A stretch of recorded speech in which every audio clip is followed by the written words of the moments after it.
Let's discuss 4 interesting cases. Case number 1 is a non-dilating pupil and a subluxated 3-piece IOL.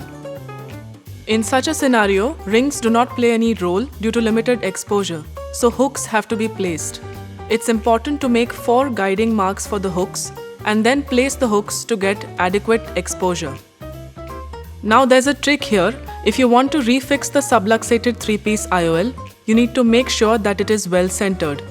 To center that, the best way would be to mark the center on the visual axis with a Rexis marker. This will help us as a guideline to center the 3-piece IOL which is subluxated in the sulcus. Now how do we make sure that this 3-piece IOL never subluxates or dislocates again?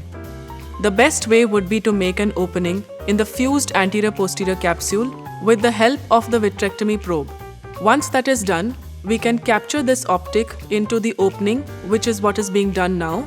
So the inferior optic margin is captured first in the opening of the fused capsule, and now the superior margin is also captured.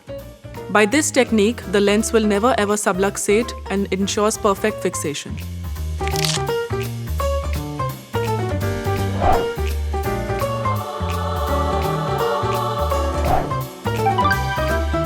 The second case is even more interesting. It's a subluxated multifocal IOL with a YAG opening. This patient insists on multifocality.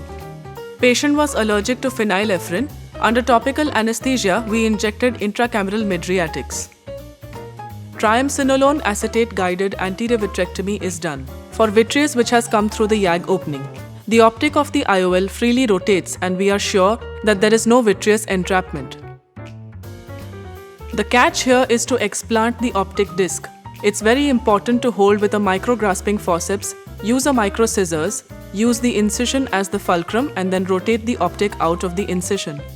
Once that is done, we make sure that the freely floating haptic is also removed, followed by vitrectomy in the pre-existing YAG opening to make sure that there is no vitreous. A 3-piece multifocal IOL is loaded and implanted in the sulcus, but we have to make sure that this multifocal IOL does not decenter, dislocate or subluxate. The only way to do this, of course, is to do an optic capture in the YAG opening. We now have a well-centered multifocal IOL which will never decenter again.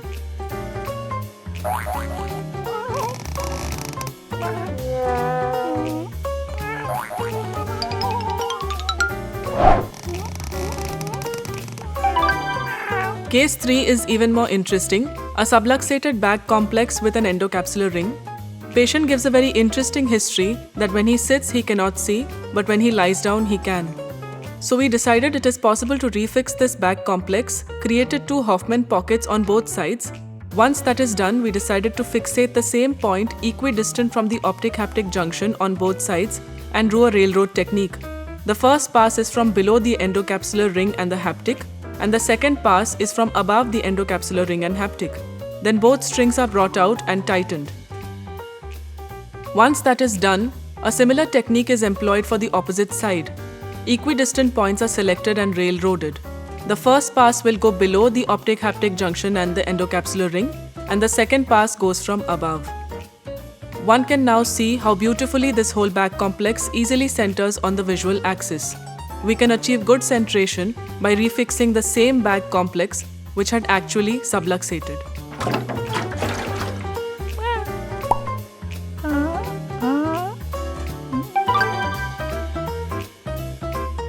Case 4 is even more interesting, where there is a dislocated IOL. There is no sticker from the patient. B-scan obviously showed an IOL, but the design is unknown. What are our options? Explant the IOL, glue a new IOL, or do a posterior iris fixation.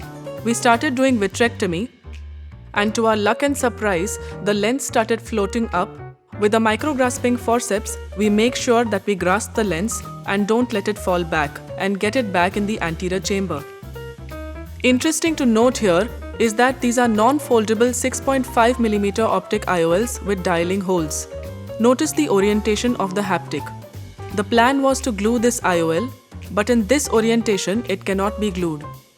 The only way out is to flip the IOL in the anterior chamber to get the orientation and angulation of the haptic correct. These lenses have a 10-degree forward angulation, so it is important to orient them in the right plane. One can see that through two 0.75mm incisions, we have now flipped the IOL in the anterior chamber, got the orientation correct. We have already made two scleral flaps on two sides so that we can externalize these haptics. This is a non-foldable 3-piece IOL with stiff haptics. So one has to be very careful in externalizing these rigid haptics because they can break when we are trying to externalize them. After externalizing the rigid haptics from the scleral tunnel, the next step, of course, is to tuck this IOL and glue it. We tuck the IOL under the scleral flap with a 26-gauge needle, and finally, we glue the original dislocated IOL in position. So through two 0.75mm side ports, the original IOL could be refitted and well centered.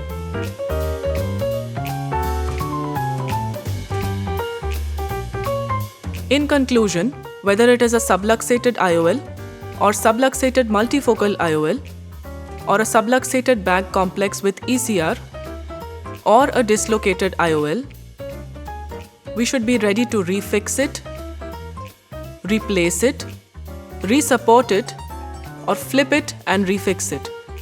Principles to follow are: in case of a non-dilating pupil, it is best to use hooks for adequate exposure. Mark as per the corneal reflex to ensure adequate centration for fixation, and capture the optic to ensure permanent fixation so that it never decenters. For a subluxated multifocal IOL, principles to follow are: use of intracameral mydriatic agents, triamcinolone acetate guided anterior vitrectomy, proper instrumentation for explanting IOL, and knowing the principles of optic capture in the bag complex for a 3-piece multifocal IOL.